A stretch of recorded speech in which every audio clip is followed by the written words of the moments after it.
주라고 하는 것은 그냥 집주였는데 아까 얘기했듯이 바로 이 속에서 자, 모든 희노애락 사람이 태어나고 죽고 하면서 희노애락이 다 생겨난다, 말미암는다라고 하는 의미에서 그런 의미의 집입니다.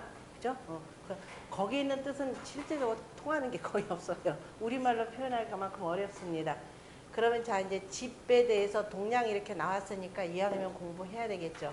우리나라 집 구조를 보시면은 자 옆으로 정면보다는 옆으로 보는 게 가장 정확하죠. 집을 표현하는데 몇냥집이 되고요. 몇 칸집이 있습니다. 이건 옆으로 봤을 때가 되고 정면으로 봤을 때는 이 모양이 되겠죠.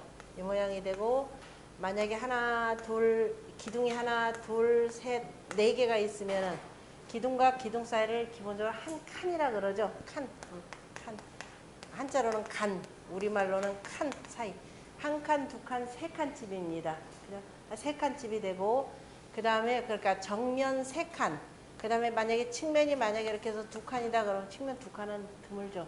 앞에 세 칸에서 그냥 이렇게 해서 한 칸만 있으면은 그냥 초가 3간이라고 했을 때 그죠. 초가 3간 하는 세 칸 집입니다. 옆에 그 기둥 옆에만 다시 말해서 옆에 기둥이 이렇게 돼 있으면은 이렇게 된 집은 세 칸 집이 되죠.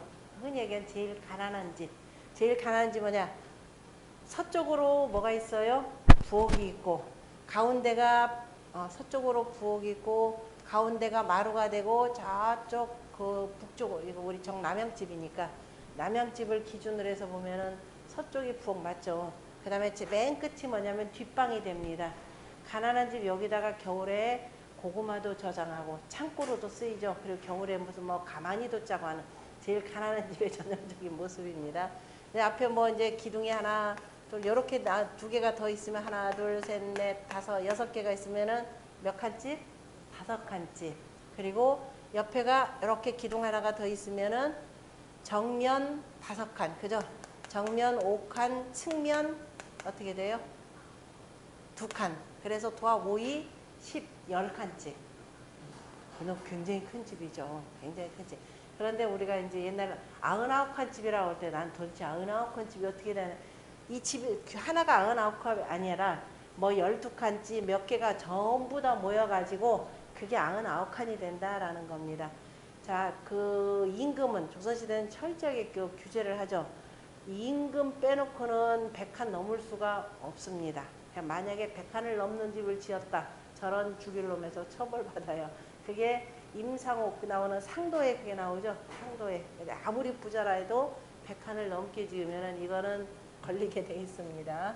요즘에는 전혀 관계없고. 그래서 집을 이어가지 기둥을 가지고 기둥수를 가지고 칸수로 재는 방법이 있고요. 그 다음에 조금 더 정밀하게 이렇게 보려면 또 이 도리를 가지고 짓는 집이 있습니다. 자, 우리가 보면은 기둥이 이렇게 있고 이건 측면으로 이렇게 봅니다. 측면으로 기둥이 있고 여기 보면은 우리는 땅을 집들이 목조하고 나무하고 흙으로 만들기 때문에요. 그냥 바닥에 지으면 안 되죠.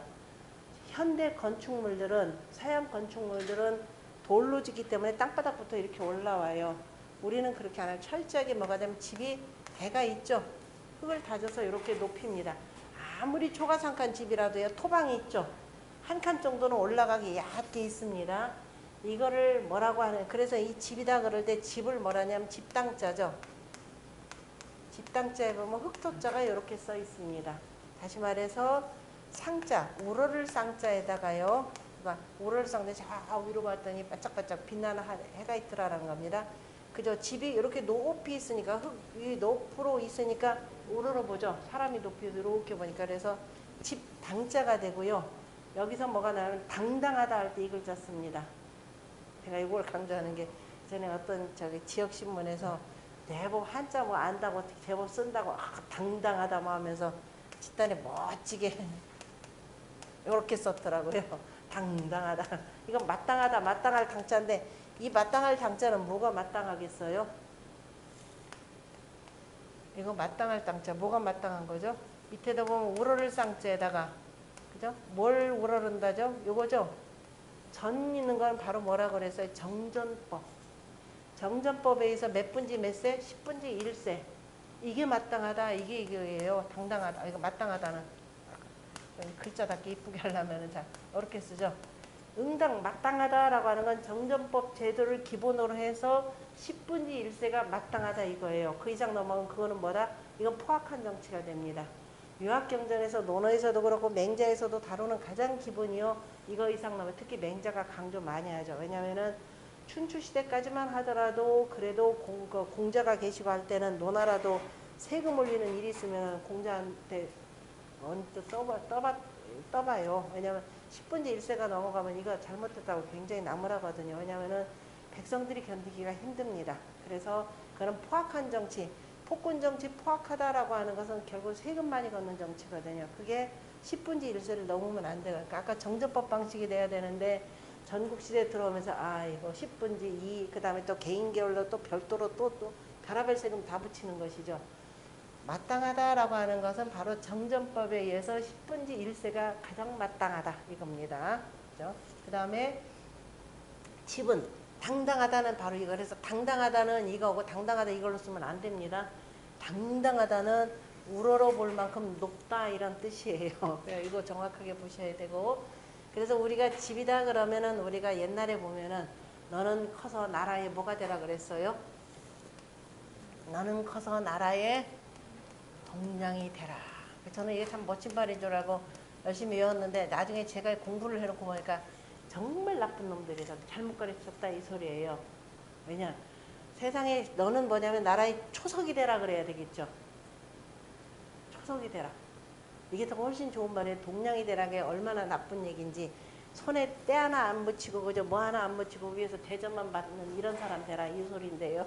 지금 이거 뭐 지금 교과의 신분사회도 아니고 이거 보시면 압니다. 집을 짓습니다. 먼저 어쨌든 대를 그죠? 이렇게 올리고 그 다음에 밑에다가 뭐냐면 초석을 올리죠. 초석. 돌을 깎아가지고 깎거나 아니면 자연돌을 살짝 파가지고 하죠. 그 다음에 기둥을 요 초석에 맞춰. 옛날 그 독특한 절들 가보거나 아니면 옛날 집들 보면은 그냥 자연돌 갖다 깔죠. 자연돌 갖다 까는데 여기다 기둥을 또 세워요. 그냥 까두면 기둥은 이렇게 동그랗게 이렇게 해서 밑에 착 할 텐데 딱 붙죠. 어떻게 하냐면 여기 돌멩이가 울퉁불퉁할 거 아니에요. 그죠? 우리가 옆으로 이렇게 보면은 요런 돌멩이가 있다 그러면은 기둥을 딱 놓고요. 여기다 이거에 따라서 긋습니다. 제가 처음에는 이렇게 주초석을 보면서 이제는 답사가면서 많이 느꼈어요. 주초석을 보면서 아주 네모 반듯하게 하거나 동그랗게 그저 이쁘게 잘 다듬어서 그냥 딱 올려놓지 왜 자연석을 왜 뒀는가 생각을 했거든요. 자연석을 깎아서 이렇게 세우는 것이 훨씬 튼튼한 집입니다. 지진이 나가지고 흔들려도요 괜찮아요. 딱 붙어가지고. 그러니까 요 봉법이 힘들어요. 만약에 반듯하게 딱 하면은 뭐예요? 기둥도 나무도 그냥 딱 잘라서 올려만 놓으면 되죠. 근데 이거는 그냥 올려놨다간 쓰러질 거 아니에요. 그죠? 그래서 기둥을 여기다 세우고 여기에 맞춰가지고 뭐예요? 그 먹줄로 같이 선을 이렇게 그읍니다. 그럼 여기 요거에 따라서 이렇게 되겠죠. 그거에 따라 나무를 이렇게 깎아요. 그래서 딱 올려놓으면 어떻게 돼요? 굉장히 맞물립니다. 이게 이름하여서 우리가 지진공법이 이런 방식이에요. 그리고 이거를 우리가 그랭이공법이라고 하는 겁니다. 굉장히 고도의 기술이에요. 저는 처음에 자연석 썼을 때 이런 거 할 때니 이게 정말 멋 중에 최고의 멋입니다. 그래서 이 초석 위에다가 딱 세우는 것이 이게 들어가야 나중에 위에다 뭐 올려놓을 거 아니에요. 그래서 모든 기둥의 나무에 뭐가 된다? 주가 된다. 그래서 주라고 합니다. 이게 기둥주예요. 글자 이제 보겠죠? 그러면은 자, 집을 세우려면 우리가 요 칸 이렇게 몇 칸집 하려면은 뒤에도 똑같이 요 기둥을 세워야 되겠죠? 기둥을 세우고, 그죠? 이렇게 이제 맨 앞에 보이는 기둥만 해봅시다. 얘는 지금 저기 두고. 그럼 이 기둥이 넘어지지 않게 하려면 여기 붙잡아줘야 되겠죠? 그 위에다가 하나 이렇게 올려놓는 이게 있어요. 이 기둥이 있어야 되겠죠? 얘는 바로 여기하고 지나가는 게 뭐처럼 보여요? 우리가 강물 건너려면은 여기 그저 기둥 놓고서는 거기다 위에 나무 쭉 올려놓죠. 그걸 뭐라 그래요? 다리 그러잖아요. 그죠? 다리, 교량. 얘를 뭐라 하면 양이라 이렇게 표현합니다. 대들보 양이에요. 얘가 들보 양. 들린 기둥이죠. 들려진 기둥이라 그래서 교량 역할을 하는 겁니다. 그리고 이 중에서도 가장 가운데 중심으로 딱 들어가는 게 대들보예요. 그죠? 대들보가 되고요. 대들보에서 이제 기둥을 이 줄을 딱 잡아줍니다. 기둥을 하는데 그 다음에 지붕은 넓고 그 다음에 높아야 되겠죠. 굉장히 높아야 추운 겨울날 찬 기운 바로 안 들어오고 그 다음에 그리고 이제 위에다가 쭉 높아가지고 우리 지붕이 굉장히 두껍습니다. 우리 지붕은 그 다음에 흙을 잔뜩 쌓아놓고 그 다음에 여기다 뭐예요? 다시 뭐 집 올려놓고 그 다음에 기와 올리거나 이렇게 되죠. 그 다음에 아니면 그 짚으로 이렇게 올리는 집입니다. 그래서 지붕을 조금 더 높이 해야 되니까 여기다가 또 저기 뭐 대공 같은 거 올립니다. 올려가지고 또 그 다음에 지붕을 만들려면 대공 올리고 그 다음에 들보 요렇게 이렇게 둬야 되겠죠. 그래서 얘들을 그 다음에 이제 이거 하려면은 옆으로 보면은 옆쪽으로 요 기둥들이 또 이렇게 지붕 열려면 여기 들어가야 되겠죠. 바로 얘네들이 바로 뭐가 되느냐면은 밝은 쪽으로 이렇게 드러나 보이죠. 밝게 제일 위에서 보니까 그게 이제 그게 바로 뭐냐면은 양쪽으로 이렇게 자 보가 또 이렇게 들어가고 이렇게 똑같이 갑니다. 똑같이 가고 마지막에 제일 해서 맨 위에 용마루를 가는 이게 있죠. 그래서 요거가 바로 뭐냐면 동이라라고 하는 겁니다. 여기 그죠? 밝게 위로 이렇게 나타난 것이기 때문에 밝을 동자 해가지고 동력 동자에서 이렇게 해서 얘가 동이에요. 그럼 나라의 동량이 되라 그러면은 그 다음에 이제 동을 이렇게 두고 나서 이제 그 다음에 뭐야 흙을 넣고 그죠? 집을 이기는 흙을 넣고 그 다음에 그 위에다가 이제 뭐예요? 기와 같은 거 올리는 것이죠. 그럼 나라의 동량 되라는 게 뭐예요? 제일 위에서 비도 안 맞고 그저 온갖 그저 이런저런 그저 이 고통 안 받고 그냥 알곡만 딱딱 편안하게 앉아서 먹는 이런 사람 되라 이 소리잖아요. 그죠? 정말로 아예 훌륭하게 하려면 나라에 뭐가 되라? 주초석이 되라. 이게 돼야 되죠. 이게 나라를 바치는 사람. 나라의 요 기둥이 돼야 되는데 동량이 되라 하는 소리 보고서 아 정말 당신네도 우리를 잘못 가르쳤구나. 그러니까 애들이 싸가지가 없죠. 그죠? 그렇게까지 얘기가 나옵니다. 그래서 이거를 도리를 얘는 도리동이라고 그러죠. 도리. 얘는 들보양이라고 표현하고 얘는 기둥주라고 표현하는 겁니다.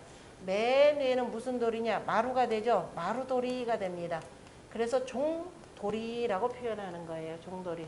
자, 종돌인데 이왕이면은 우리나라는 이 유학에서는 자 음량의 이치가 특히 집 짓는 데도 음량의 이치가 다 적용이 됩니다. 그래서 정면은 보통 아까 홀수로 나가죠. 측면은 보통 짝수로 이렇게 나갑니다. 그리고 도리도 기본적으로 저 위에 위니까 홀로 들어가죠. 자 양이니까 이렇게 둘 하면 6개 이렇게 들어가고 마지막 7개죠. 그죠? 그래서 동은 양이니까 7개 홀수로 들어갑니다. 그런데 여자가 사는 집 있죠. 여자가 사는 집은 요거 2개가 딱 들어가요. 왕비집. 그러니까 경복궁으로 표현하자면은 왕이 주무시는 곳. 그러니까 일반 보통 건물들은 양이 기거하니까 그죠? 양으로 돌이 하나만 딱 들어갑니다. 그런데 저 창덕궁의 권령전 그 다음에 이쪽에 누구죠? 교태전. 경복궁의 교태전 같은 경우는 도리가 있죠. 음의 집이다. 그래 도리가 2개가 싹 들어갑니다. 그리고 종도리가 없이 다른 용마로 이렇게 올리잖아요. 그죠? 그러면 거기 보면 용마로 없이 어떻게 들어가냐면은 그냥 기와골이 그대로 넘어가죠. 이렇게 넘어갑니다. 근데 우리나라는 이런 집이 궁궐 외에는 보기 힘들어요. 중국에 가보면요. 워낙에나 거기는 오로지 망망대해 같은 그 땅만 있어서 그런지 집들이 음량이에요. 하나가 용마로 있으면 그 다음은 용마로 없고 기와골만 넘어가고 의외로 많이 보는데요. 우리는 상징적으로 이렇게 씁니다. 그리고 기와골이 용마로 없이 이 속에 같이 용들이 용을 키우는 곳인데 그래서 용마로 없이 이렇게 돌아가더라라는 겁니다. 이렇게 되면 기둥하고 도리하고 이거 다 구별됐죠. 뭐가 주초석이 되고 뭐가 동량이 되는지. 그래서 여기에서는 기둥주 내지는 뭐 동량주라는 말 자체가 맞지가 않는다라는 겁니다. 그냥 우리나라 사전에 있길래 갖다 붙이긴 붙였다마는 정말 맞지 않아요. 그래서 뜻글자 속에는 뜻들이 가장 정확하게 들어요. 이거는 가는 곳이니까 당연히 첨화가 되는 것이고 이거는 굳이 표현한다면은 집안주라고 이렇게 표현해야 되겠죠. 제가 그거는 생략을 해놨습니다. 그래서 천지현황하고 우주홍황이라 그랬고 읽다가 보니까 조금 빠진 내용인데 이 집이 그러면 언제부터 이런 집이 세워졌느냐라고 하는 거 거기 77쪽에 보면 그림이 있는데 여기 출처해놓고 제가 박스 해놓고 이걸 딱 묶어야 되는데 안 묶어가지고 밑에 글들이 조금 밀렸습니다. 원래 위로 딱 올리면 깨끗하게 나오는데. 자, 그렇게 하고 거기 보면은 76쪽에 보면은 아래에서 두 번째 줄에 이게 주역 개사 하전에 이제 인류 문명 발달사를 쭉 정리해 놨는데요. 그 뇌천 대장괴라고 하는 것이 있습니다. 밑에는 자 하늘괴가 되고 이제 하나 둘 세가 되고 위에는 진괴가 돼서 위에 지붕 구조를 이렇게 표현한 건데 요 괴를 보고서는 옛날에 상고에 혈거의 야철언이 옛적에는 저 뭐예요 구멍집에서 그러니까 굴집에서 살거나 아니면 저 들판에서 거처하더니 후세 성인이 훗날의 성인이 이때 후세 성이다 하면은 그 황제 아니요 저기 이때가 몇 번째냐면은 신농씨 복희씨 신농씨 복희씨 신농씨 황제 요순 시기라 이렇게 봅니다. 후세 성인이 역지 궁실하여 바로 궁실로 바꿨다. 궁실이라고 하는 건 아까 혈거라고 할 때 혈거는 여기죠. 이것도 지펼이라 그러죠. 이 지펼은 자 이거는 음이기도 하고 땅을 기본적으로 판 겁니다. 음이니까 그죠. 파고 여기다 기둥 이렇게 세우고 그다음에 사람이 들어갈 수 있을 정도만 그죠. 요런 집이 바로 이거예요. 우리 어디 가보면 하냐면 저기 한강변에 있는 그 옛날 신석기 시대 집들 암사동 암사동 혈거라고 할 때 혈거 이렇게 썼죠. 바로 요 집들이에요. 겨우 이렇게 가렸는데 이게 여름에 비 오면 굉장히 눅눅하잖아요. 그래서 나중에 후세 성인이 뭐냐면은 뭘로 바꿨다 그랬어요? 궁실로 바꿨다 그랬죠. 이제 바깥으로 쓱 드러나 가지고 뭐예요? 집과 집을 연결시키는 행랑도 있고 복도도 있고 그다음에 그 속에서 사람이 그저 다 모여서 살 수 있는 이런 그냥 높은 집 다시 말해서 이 당 집당자 그죠? 이 당을 만들었다라는 그런 의미의 집입니다. 그래서 궁실로서 바꿔서 상동하우하여 자 위로는 뭐예요? 도리를 올리고 오죠. 도리를 올리고 그 다음에 처마를 내려서 되죠. 이제 도리를 올리고 석가래가 아니라 처마 우로 하세요. 처마를 내려서 제가 석가 이걸 안 고쳤네. 석가래를 내려서 그러니까 처마 이 도리가 있어야 우가 있어야만이 석가래를 올릴 수가 있으니까 그래서 처마를 내려서 같이 통하는 내용입니다. 이대 풍화니 이로써 풍우를 기다렸다라고 하는 것은 풍우에 대비했으니 이렇게 되죠. 대비했으니 개취 저 대장이라 저 모두 제자는 이그저라는 표현할 땐 저로 표현합니다. 저 대장께서 취했느니라 이렇게 표현했습니다. 그리고 아까 주와 관련해서요. 주와 관련해서 그 뒤에 보면은 세 번째에 보면은 자 기본적으로 아까 주가 갖고 있는 사람이 태어나서 그저 살아가면서 희노애락이 생겨나는 곳이라는 뜻의 것을 먼저 머릿속에다 두고 그리고 그 다음을 공부해야 되죠. 세 번째 보면은 이제 후대에 회남자에 보면은 회남함 유한이죠. 회남망 제후인데요. 거기가 쓴 회남자에 보면은 시자라는 사람의 말을 인용해서 뭐라고 했느냐? 왕고 내금 위지 주요 그죠?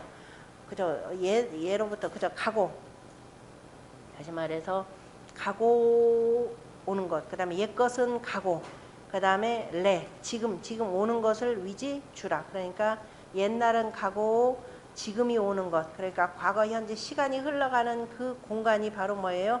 흘러가면서 그 속에서 사람이 사는 것이 주가 되고 그다음에 사방 상하 위지 우 사방에 그죠? 상하 사방을 우라 한다라고 하는 거니까 높고 낮은 이게 집 구조 자체를 가지고 이렇게 표현하면서 자 주라고 하는 것은 시간적 개념의 우주의 우요 그 다음에 주라고 하는 것은 공간적 개념의 우라 이렇게 표현하나요? 반대가 되죠. 자, 우라고 하는 것은 처마 우가 되니까 공간적 개념의 우주 이거는 시간적 개념의 우주라 이렇게 표현하는 것인데 이걸로 그냥 외우지 마시고 앞에서 얘기했던 집에 대한 정확한 이치를 갖고 있으면 그거 안 보고도 그냥 얘기할 수가 있죠. 그렇게 공부를 하시라라는 겁니다. 이렇게 해서 천지현황하고 우주홍황이라고 하는 것까지를 쭉 보고요. 그 다음에 이제 더 읽어보실 분들은 3번, 4번, 5번 이렇게 해서 쭉 보시면 됩니다. 하나 어차피 또 공부를 해야 돼. 79쪽에 보면은요. 홍과 관련해서 큰 물 홍과 관련해서 보면은 서경에 나오는 내용이에요. 우리가 흔히 그 기독교 성경에 나오는 노아의 방주 시기가 바로 이 동양에서는 황하문명권의 요임금 시기 때입니다. 지금 서경의 그 요전편에 뭐라고 표현되어 있느냐면은 4번의 위에서부터 하나 둘 셋 넷 다섯 번째 줄. 자, 이건 탕탕 끓을 탕자인데요. 물이 넘실넘실한다라고 할 때 넘실넘실하면서 막 굉장히 세차게 흐를 때는 상이라고 있습니다. 그죠?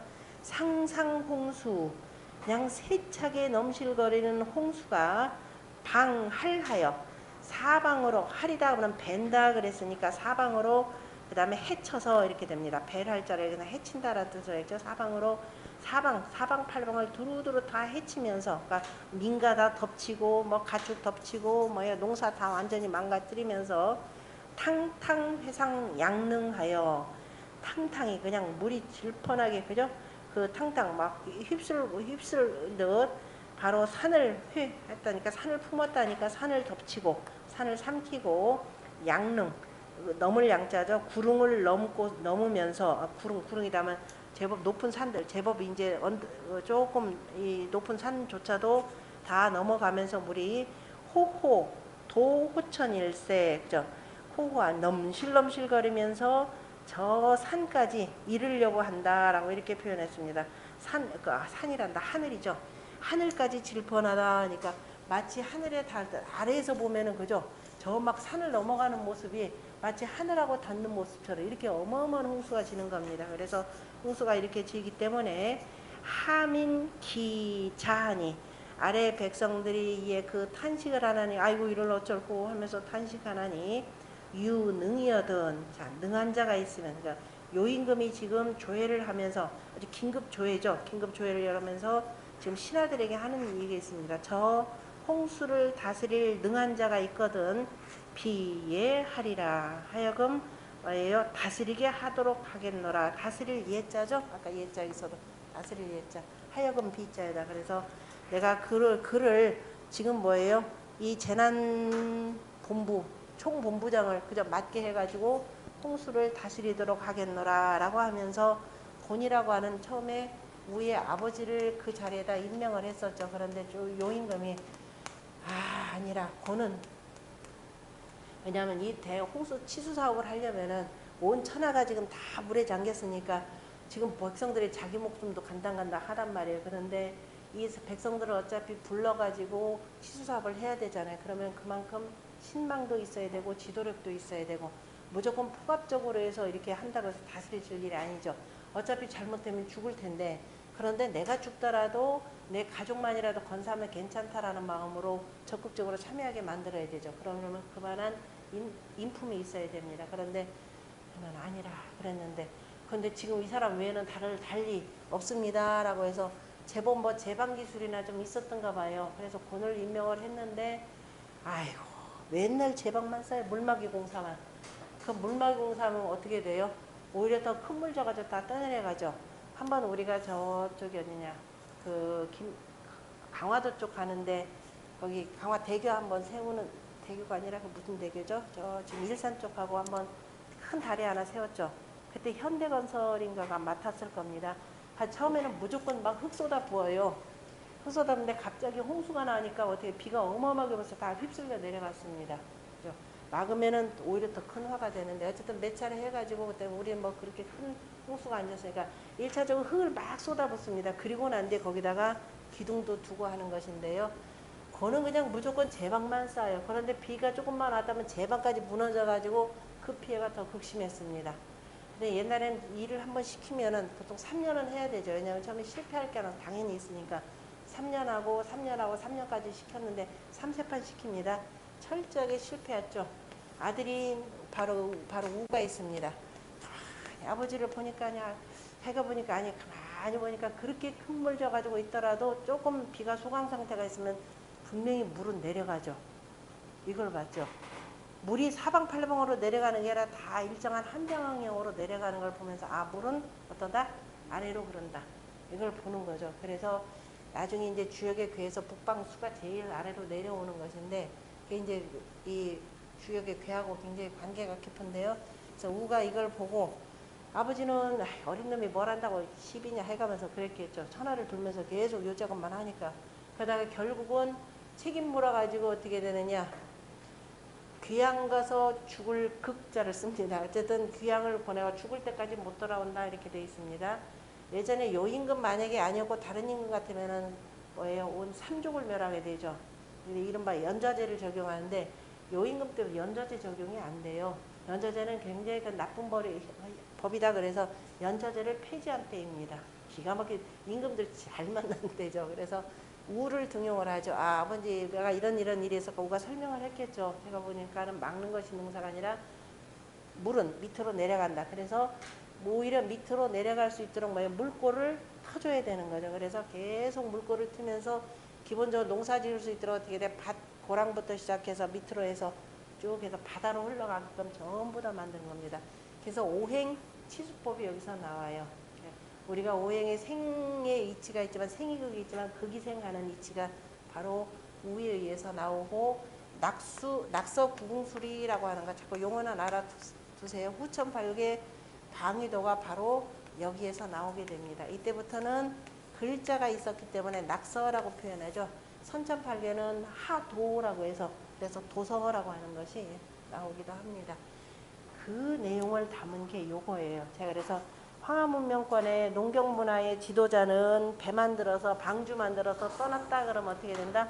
2번 다시 못 돌아옵니다. 만약에 돌아왔다면 이런 거 목숨 부지 못해요. 그런데 농경사회의 지도자는 같이 거기서 같이 동고동락하면서 이거를 극복해내야 백성들로부터 나중에 이제 추앙을 받게 되는 겁니다. 그래서 우를 이렇게 시켰고 그리고 나이가 요임금이 85세가 되시니까요. 내가 지금 이 급박한 상황에 바로 발빠르게 대처를 못하니까 지위 고하를 막론하고 자, 이 어려운 난국을 이끌어갈 훌륭한 지도자가 있으면 나한테 추천하라 그랬죠. 근데 사람들은 당연히 조정대신들은 누구 추천하겠어요? 요임금 아드님 계시잖아요. 그죠? 단주가 있습니다. 그런데 단주가 있으니까 단주가 훌륭합니다. 아니다. 그놈은 좀 포악하다. 딱 잘라요. 그래도 3번은 권하잖아요. 아닙니다. 그 단주밖에 없습니다. 아니라 3번 하더니 그러니까 그제서야 저 순이라는 사람이 있는데 하면서 그 얘기를 쭉 얘기해요. 순에 대해서 그냥 완악한 부모 밑에서 참 고생은 많이 하는데 그래도 절대로 눈살 한 번 찌푸리는 것 없이 부모를 지극정성으로 섬기더라 이렇게 표현하죠. 그리고 사람들이 그를 참 잘 따르더라. 왜냐면 그릇도 잘 만들죠. 농사짓는 법도 잘하죠 하니까 두루두루 따르더라 했더니 요임금이 그래 내가 그 이름은 들었다. 그럼 어디 가서 한번 시험해보자 해가지고 부르죠. 왜냐하면은 신하들하고 또 혹시 끼리끼리 짜가지고 이것들을 권력 다 처먹을 거 아닌가 해서 그 당연히 의심해야 됩니다. 그래서 내가 직접 시험해보겠다 해가지고 부르죠. 불러가지고 어떻게 하느냐. 2달 거기다 시집 보냅니다. 다시 말해서 과연 집안에서 부모한테 그렇게 하는지 안팎으로 사람이 덕을 봐야 되니. 그리고 그 다음에 이제 시험하는 기간 동안에 이제 임금으로서 역할을 할 수 있도록 해줘야 되잖아요. 그러니까 신하도 보냅니다. 그 신하들, 많은 신하들 보내는데 아들 9명도 거기다 포함시켜서 보내요. 왜냐? 저 신하들도 뭐 잘못, 끼리끼리 또 말 맞출 수도 있으니까. 그래도 적어도 아들은 말을 제대로 하겠지 해서 아들까지 안팎으로 어쨌든 감시감독 다 할 수 있도록 보냅니다. 그리고 3년 동안 시험을 하죠. 그러더니 기가 막히게 몇 가지 시험을 봐요. 마지막 이제 외교 관계, 그 다음에 이제 뭐 어쨌든 제후들 아침에 조회하려고 조회 관계, 그 다음에 외교 관계는 이제 제후들 맞이할 때 이런 관계, 그 다음에 이제 뭐 인륜 관계는 기본적인 걸 워낙이나 잘하면 당연히 뭐 100점 만점 당연히 맞고 해서 5가지가 시험을 하고 맨 마지막이 바로 뭐냐면은 뭐겠어요? 지도자의 최고 덕목. 위기 상황에 어떻게 대처하느냐예요. 위기 상황이 왔다고 전쟁 났다고 해서 국민들 버리고서는 혼자 피난 가면 안 되겠죠. 그리고 혼자 저 한강 넘어가서 한국다리 끌어버리면 그 진짜 나쁜 놈이죠. 어떻게 그래서 위기 상황에 대한 관리 능력이 얼마나 되느냐를 보려고 비가 억수같이 쏟아지고 천둥번개가 치는 날이 있죠. 명을 해요. 가서 현장 시찰하고 와라 그래요. 그것도 어디 지역을 딱 선정을 하면서 다른 사람들 죽을까봐 못 가잖아요. 근데 백성들이 어차피 거기에 있는데 지도자가 가야죠. 눈 하나 깜짝 하나 와서 다 시찰하고 보고서 다 내잖아요. 그래서 마침내 3년 만에 나중에 섭정왕으로 오릅니다. 그리고 요임금 돌아가시고 난 뒤에 이렇게 오르죠. 보통 임금들 같은 경우는 자기 친척 내에서 구하려고 할 겁니다. 그런데 요임금하고 순임금은 종족이 다르죠. 여기는 뭐예요? 우리가 보통 무슨 문화라고 하죠? 홍산 문화라고 하는 이쪽의 그 종족들입니다. 여기 종족 자체가 다른데, 그래서 종족을 넘어서 이렇게 두루두루 널리 인재를 구하는 인물이었기 때문에 요순에 대해서 유학에서는 최고의 성인 왕으로 손꼽고 있습니다. 그게 이제 서경에 이와 같은 기록으로 남아 있죠. 이 하우시와 관련해서는, 그리고 이제 나중에 순임금의 뒤를 이어서 또 순임금이 우임금에게 그 양위를 또 합니다. 나이가 들어서. 그래서 요순우로 이어지는 내용이죠. 그 다음에 그 내용이 지금 우리가 서경 홍범편이라고 하는데 곳에 자세하게 다루어지고 있습니다. 주역 공부하시는 분들은 반드시 익혀야 될 글이고요. 그 다음에 아까 황무지 황리라고 하는 것 중에 그 글이라고 하는 것은 뭐냐면은 그 글자 하나의 뜻글자는 전혀 반대되는 뜻도 있죠. 그래서 그 거칠다, 뒤덮다, 패하다, 거칠다는 뜻인데 이걸 잘 다스리면은 또 어떻게 돼요? 다 정리가 되니까 황이라라고 할 때는 다스리다라는 뜻도 있고, 그 다음에 이제 옛날에 오복제들을 두었을 때 저 바깥에 있는 쪽을 황복이라라고 하는 것도 있더라라는 걸 보시고요. 그 다음 나머지는 쭉 읽어보시면 되고, 여기서 뭐 자세하게 내용까지는 할 수는 없고, 다만 그 뒤에 보면은 82쪽에 동그라미 4번 한번 보세요. 동그라미 4번에 보면은 정치의 황폐한 정치를 뭐라고 하냐면 우리가 황정이라 표현하죠.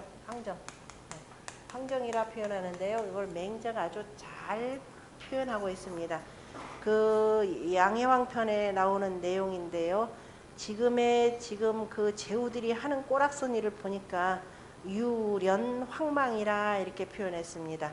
이제 백성들의 실정을 주루두루 돌아보도록 이게 순수를 해야 되는데, 순수를 핑계대고 어느 지역에 가서 사냥을 즐기거나, 그 지역에 뭐 맛있는 거 많다니까 거기서 뭐 음주가물을 즐기거나, 이거 뭐 강이 좋다니까는 뱃놀이에서 돌아올 줄도 모르고 하는 것을 유련 황망이라 이렇게 표현했죠. 그죠? 거기서 그걸 보면은 유람하느라고 순수를, 백성들의 그 생활 실태를 살펴야 되는데, 유랑하느라고서는 강물 따라, 그냥 물길 따라서 가서 배에서 놀기나 하는 것. 그래서 자기의 본분으로 다시 돌아와야 되는데 실컷 놀다가만 가는 것을 유라 이렇게 표현했고요. 근데 단순히 흐를 유자가 아니죠. 그러니까 유정이라라는 의미가 되고, 그 다음에 그 다음에 강물 이제 거슬러 올라가. 강물 따라서 상류 지역이 풍경이 좋더라 그러면서 상류 지역 따라서 올라가는 것을 바로 뭐라 그래? 연이라 이렇게 표현했고, 그 다음에 사냥을 지하들 질리도록 사냥하는 것, 그것을 황이라 한다. 질리도록 사냥하는 것을 황이라라고 하는 것은 바로 뭐냐면은 그 짐승을 쫓기 위해서는 백성들 농토까지 다 해쳐버리는 거예요. 백성들 농토까지 황폐하기 때문에, 그래서 황이라 이렇게 표현하고, 그 다음에 술 마시고 그냥 음주가 뭐 지겹도록 하는 걸 이걸 결국은 나라 망한다. 그래서 망이라 한다 이렇게 표현했습니다. 그래서 한자를 읽어드릴게요. 종류하이 망바늘, 그죠? 물길 따라서 아래로 내려가면서 돌아올 줄 모르는 것을 위지류라고 하고, 그 다음에 종류상이 망바늘, 역시 물길 따라서 그 다음에 위로 거슬러 가다가 그 다음에 망판, 돌아올 줄 모르는 것을 연이라 했고, 그 다음에 종수무염을, 그 다음에 짐승을 따라서, 그죠? 짐승 쫓는 것을 실증남이 없도록, 그러니까 도대체 저렇게 하도록 실증이 안 나나 할 정도로 그냥 실증 내지도 않고 지겹도록 하는 것을 바로 위지황이요. 그 다음에 낙주 무염을, 그 다음에 술을 즐기면서 그래도 도대체 실증 내는 법도 없어요. 부어라 마셔라 뭐 날이 새도록 마시는 것, 이것을 나라 망조다. 그래서 위지망이라 한다라고 하는 맹자의 유명한 유련 황망의, 그죠? 이른바 패도의 정치가 되고 이른바 국가가 망하는 전국 시대에 많은 제후들이 이러했더라라고 하는 것을 표현했습니다. 그 다음에 이제 도연명시에도 나오는 황무지의 무라고도 연결해서 한번 보시면 됩니다.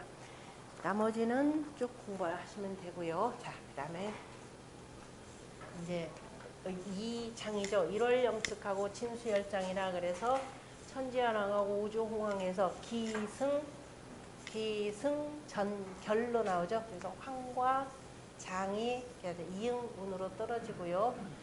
자, 이렇게 해서 우주까지를 보고 우주에 보니까 기본적으로 해와 달이 찰령 기울치기입니다. 그 다음에 진수가 되고 정확하게 하늘의 별자리들이 넓게 펼쳐져서 그냥 벌려져 있다 이렇게 됩니다. 장이다라고 할 때도 일단 요거 보기 전에요. 장이라고 하는 건 베풀장자인데 뭘 베풀었느냐? 그냥 모르는 사람들은 이렇게만 봐요. 근데 이 속에는 뭐가 들으면 옛사람들이 우주를 어떻게 봤느냐라는 것이죠. 지금은 우주를 우리가 지구를 중심으로 태양계를 중심으로 해서 이제 이렇게 빙글빙글 도는 은하계로 봤는데 이걸로 보면은 진수가 벌려져서 베풀어져 있다라는 건데 활을 길게 당기면 어떤 모양이죠? 활이 되고 이런 모양이 되죠. 우주를 이렇게 본 거예요. 이렇게 보고 나는 여기에 있더라. 그러니까 하늘의 별들이 이렇게 있더라라고 하는 요 방식입니다. 그래서 그 방식까지를 아마 제가 거기다가 다 정리를 해 놓았을 겁니다. 2절에 보면은요.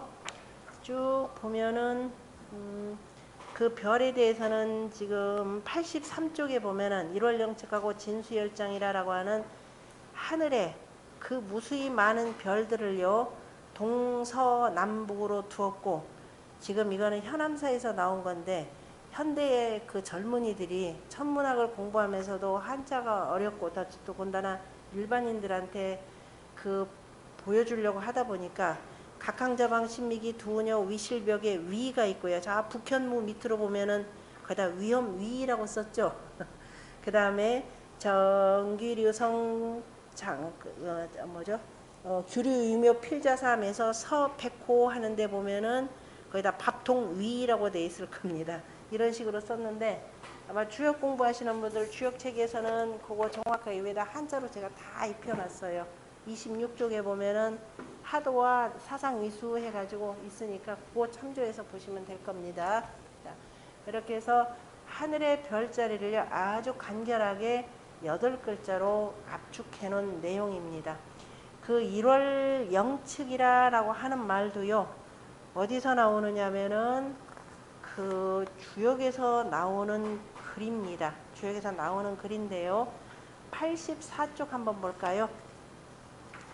84쪽에 보면은 주역의 뇌와 풍괴에 보면은 뇌와 풍괴 단전에 공자가 자, 그 밑에 괄호 열고 그 첫 번째 문단에 아래에서 세 번째 줄부터 보세요. 풍은 뇌와 풍이다. 풍. 자, 일단 풍자라는 글자부터 한번 봅시다. 풍이다라고 하는 글자는 원래 이렇게 쓰죠. 풍년이 들었다라고 할 때는 이거 무슨 글자냐면 이거 무슨 글자예요? 콩두 해놓고 길거리 가다 보면은 어떤 할머니들이 콩을 팔아요. 저기 지금은 북한산, 통일되면 국내산 이렇게 표현하는데 콩두도 되지만 기본적으로 제기두자입니다. 제기 가운데 제기 목 기른 거 있죠? 이렇게 길어야 신하고 가까워질 거 아니에요. 그죠? 여기다가 이렇게 어떻게 그냥 쌓는 겁니다. 제기에다가 그릇에다가 그저 괴고 다 괴어서 이렇게 높이 쌓아 올린 거예요. 풍성하게. 풍년이 들었다죠. 요거를 약자로 어떻게 쓰느냐. 너네들 말이야. 잔뜩 올리는 게 약자를 써도 다 의미가 있어요. 올리더라도 어떻게 돼야 돼요? 그러니까 잔뜩 담는 게 실은 문제가 아니죠. 그래서 뭐가 중요하냐면 정성이 중요하겠죠. 그 정성이 바로 뭐냐면 우리가 곡진하다라는 겁니다. 우리가 정성을 다한다. 중용에 나오는 말이죠. 곡진하게. 그래서 구불곡자를 요속에 씁니다. 곡진하게. 보통 이렇게 쓰죠. 곡진하게 써라 이 소리예요. 자, 이렇게 풍년한 뇌화풍인데요. 뇌가 동쪽이 되고 여름이 됐습니다. 여름이 되면 만물이 무럭무럭 자라죠. 봄에 씨앗 잘 뿌려가지고 곧 무럭무럭 잘 자란 이 모습에 대해서 가을이 되면은 서방태 조금 있으면 계산 공부할 테니까요. 그래서 가을에 풍년든 모습입니다. 그걸 가지고 풍은 거기다 만약 풍은 대안이 풍은 큼이라 풍대하다라는 말 쓰죠. 그래서 풍이라고 하는 큼이니 명이동이라 밝기 때문에 움직이라.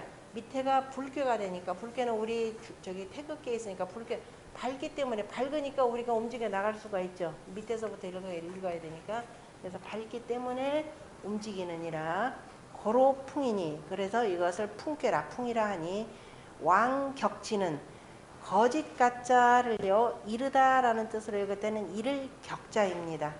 그래서 이르를 격이 되죠. 왕이 이르신 것은 상대하여 왕이 이르렀다라고 하는 것은 그 이르렀다 또는 지극히 하셨다. 지극할 격이라고도 표현하죠. 지극히 하셨으니까 제사를 지내고 천하를 다스리는데 지극히 하셨으니 상대하여 이것은 바로 큼을 숭상함이고 그 다음에 물의 일중이라고 하는 것은 주역의 그 뇌와 풍기의 문항에 쓰신 괴사를 해석하는 겁니다. 근심하지 말고 그 다음에 근심하지 않더라도 마땅히 해가 남중할 것이니 이렇게 표현했습니다. 이거는 지금 해가 지금 진게 이제 지금 현재 임금이 여기 계신 곳은 진의 아침이거든요. 아침이니까 야 이거 해가 좀 밝게 잘 떠서 두루두루 천하를 밝게 비춰야 되는데 그러지 못하고 흐리기만 하면 어쩌나라는 걸 걱정하는 거죠. 그런데 그냥 그 몰률 근심하지 않더라도 그죠 마땅히 해가 일중 남중한다는 것은 의조 천하여라 임금이 정치를 잘해서 마땅히 천하를 비추기 때문이라. 일중즉 측하고 그죠 해가 남중하면 해가 가운데 하면은 곧 어떻게 돼요? 가운데 했다가 결국 나중에 기울 것이고 그래서 일중즉 측하고 그 다음에 월령즉 식하나니 달이 차면은 그 다음에 먹나니 보름달이 되면 다시 이제 그 돌아가는 것이죠. 이렇게 조금씩 기울어지는 것을 식한다라고 이렇게 표현했습니다. 그래서 아까 뭐예요? 1월 영측이라는 말 여기서 나왔죠. 주역이 바로 여기서도 또 주역 얘기가 나오는 겁니다. 그래서 주역의 이치에 근거한 것이고 그래서 천지 영어도 여시 소식이온 하늘과 땅이 차고 비는 것도 때와 더불어서 소식하는데 줄어들고 불어나는데 하물며 인간임에야 황어인호야 사람들이 항상 뭐 높은 자리에 부자로만 살기를 기다리는데 때가 되면 무너질 때가 있고 그동안 우리가 굉장히 호황을 누리다가 요새 이제 어떻게 돼요? 지금 경기 침체기로 돌아가는 거죠. 늘 그게 이렇게 반복되더라. 호황기가 있으면 당연히 내려갈 것이고 그래서 항상 그거에 대비해야 되는 거죠. 그 다음에 황어 귀신호여 하물며 귀신임에야 귀신도 다 뭐예요? 소식 영어가 있고 그죠? 귀신이 사람이 참 이거 귀신이라는 거 귀신은 사람에게 이제 길용 화복을 내려주는 것인데 자 모든 것은 다 차고지고 그죠? 이런 것들이 있더라라고 하는 것을 이 천지 자연을 통해서 가르쳐 주는 내용입니다. 그리고 1월 영측하고 진수열장이라고 하는 내용도 여러 가지 뭐 시나 중용 이런 내용에서 두루두루 다 따온 내용입니다. 기본적으로 하나 정도는 경전에서 뽑아내고 하나는 그 다음에 이제 그 경전들을 두루두루 아울러서 그 표현하는 내용입니다. 이 해와 달, 그 다음에 별자리들의 움직임을 보고요. 천문역법을 완성한 것이 누구냐면 요임금이라 그랬죠. 그 내용이 83쪽에 나옵니다. 83쪽에 그 밑에서부터 네 번째 줄에 보면은요. 네 번째 줄에 보면은 내명희화하여 이렇게 되죠. 이 요임금이 이에 희씨와 화씨에게 명하여서 희씨 화씨는 옛날에 천문관에 해당됩니다. 그죠? 하늘의 별을 관측하는 바로 천문역관에 해당되겠죠. 흠약 호천하여 공경이 호천 저 높은 하늘을 그 다음에 그죠 공경하여 그 다음에 역상 1월 성신하여 저 1월 성신의 그 움직임을 그죠 1월 성신의 그 움직임의 그 상을 관찰하여서 여기다 그러면 책력으로 만들어 이렇게 되죠. 책력으로 만들어서 경수인시하라 이렇게 했죠. 공경이 백성들의 때를 주라. 백성들의 때라라고 하는 것은 백성들이 언제 농사를 짓고, 그죠? 그래, 언제 씨 뿌리고, 언제 그 다음에 거두어야 될런지, 그때를 주라 그러면서, 그 다음에 뭐죠? 선기옥형이라고 하는, 이거는 하늘의 별자리이기도 합니다. 북두칠성의 그 자루별 쪽에 해당되는 것인데요. 그리고 그거에 의해서 선기옥형이라는 천문 관측도가 있죠. 그걸 만들어 가지고 음양과 오행의 이치를 가지런히 폈습니다. 그래서 그걸 칠정이라는 것이죠. 우리의 서양에서는 그냥 이 뭐야 성경에 보면은 하느님이 마지막 인간까지 만드는 것이 칠요일이죠. 그래서 걔네들 칠요일 개념으로 돌아갑니다. 우리는 칠정이라 그래서 음양과 오행이죠. 그게 바로 정치를 하는데 기본적으로 음양과 오행이 여기에 그 음양 오행의 근거에 따라는 뜻으로 칠정을 쓰고요. 그 1월 월화수목금토는 다릅니다. 우리는 기본적으로 단위가 어떻게 되던가요? 옛날에 우리 일주일 단위 아니죠. 우리가 얼마나 철저하게 서구화 되는지 아까 방향도 처치가 방향되겠지만 그 다음에 지금도 요일 7일 요일 위주로 움직여 나가죠.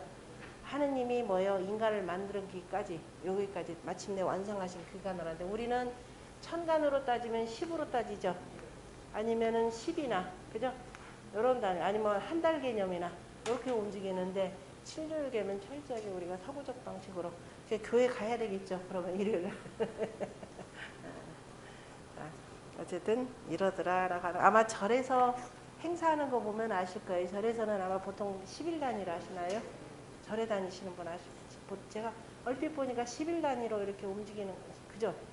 10일 단위로 움직이죠. 다만 저것만 다르죠. 사람이 죽고 나서 49제 지내는 거. 49제라고 하는 것은 왜냐면 77에 49잖아요. 그죠? 7일마다 합니다. 이거는 주역이 이것도 태화협기하고 관계된 거죠. 질의 복귀해서 7일 내복. 7일이면 다시 와서 회복한다라고 해가지고 7일마다 계속 바뀌고 하는 거기 때문에 그래서 77에 49 하면 완전히 벗겨져서 저 세상으로 가는 겁니다. 그래서 이게 그 절에서 49제 지내는 거는 저기하고 관계되는 서양하고 관계가 아니라 주역의 바로 7일 내복이라는 개념하고 49번째인 태화협계하고 관계된 내용입니다. 그래서 오늘은 여기까지 하고요. 다음 시간에 1월 영측